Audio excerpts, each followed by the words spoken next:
Would you please be seated? Thank you.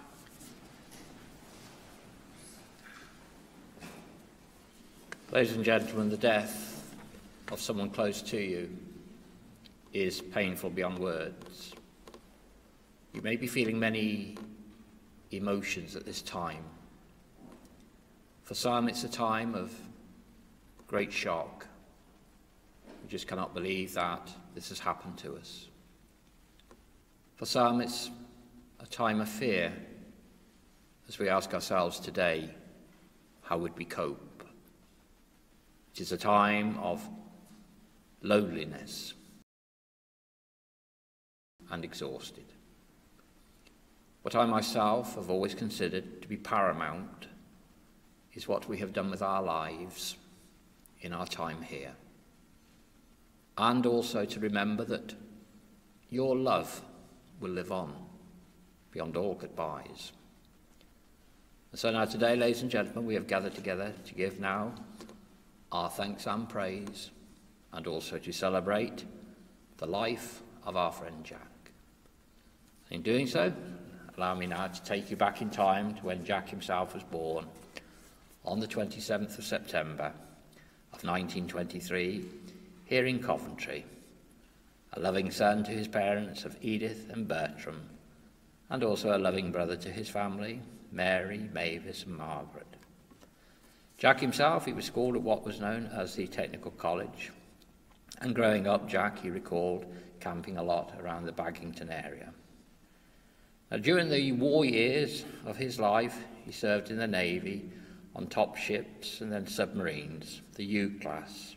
The last one was the Ursula, spending 6 months in America, having a refit and researching this. I discovered that this submarine actually entered service in 1938 and saw action in the Second World War in the North and Mediterranean seas. As we can also appreciate, those would have been times of great uncertainty for Jack, as they would have been for many others, as they faced those daily hardships and the shortages that people would face with the world at war. However, I guess Jackie would have taken this all in his stride.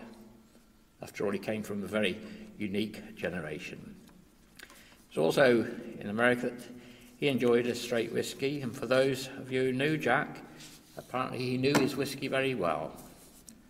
Now, it was whilst on leave from the Navy that Jack and Alice met, and it was from that meeting that their love, it was indeed to blossom, and they later married in June of 1945 at Hersal Baptist Church, spending much love and devotion to one another. From their marriage, they have their loving children, Barbara and Elizabeth, with later loving additions to their family of sons-in-law, Eric and George, loving grandchildren, Mark, Julie, Rachel, Emma, Mandy and Rebecca, and also the loving great-grandchildren of Abby, Caelan, Sarah, David, Lachlan, Jasmine, Stella and Ella.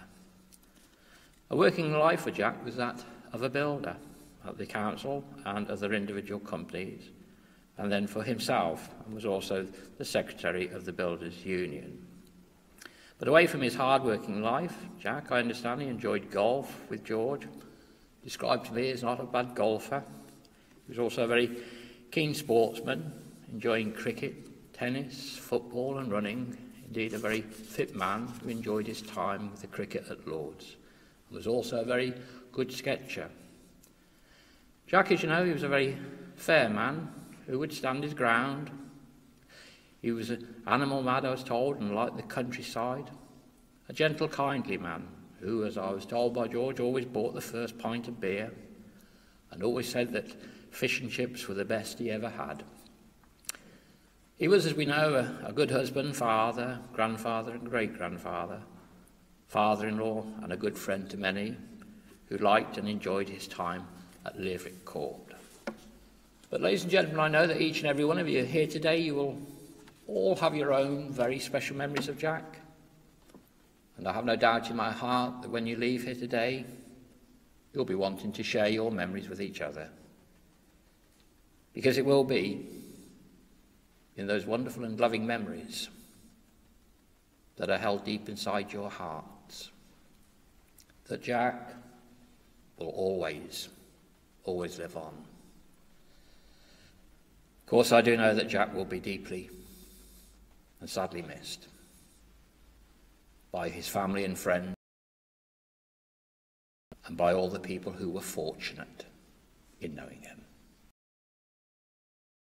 Gentlemen, to take this opportunity in thanking each and every one of you, present or absent, who have cared and who shared, who loved and enriched Jack's life.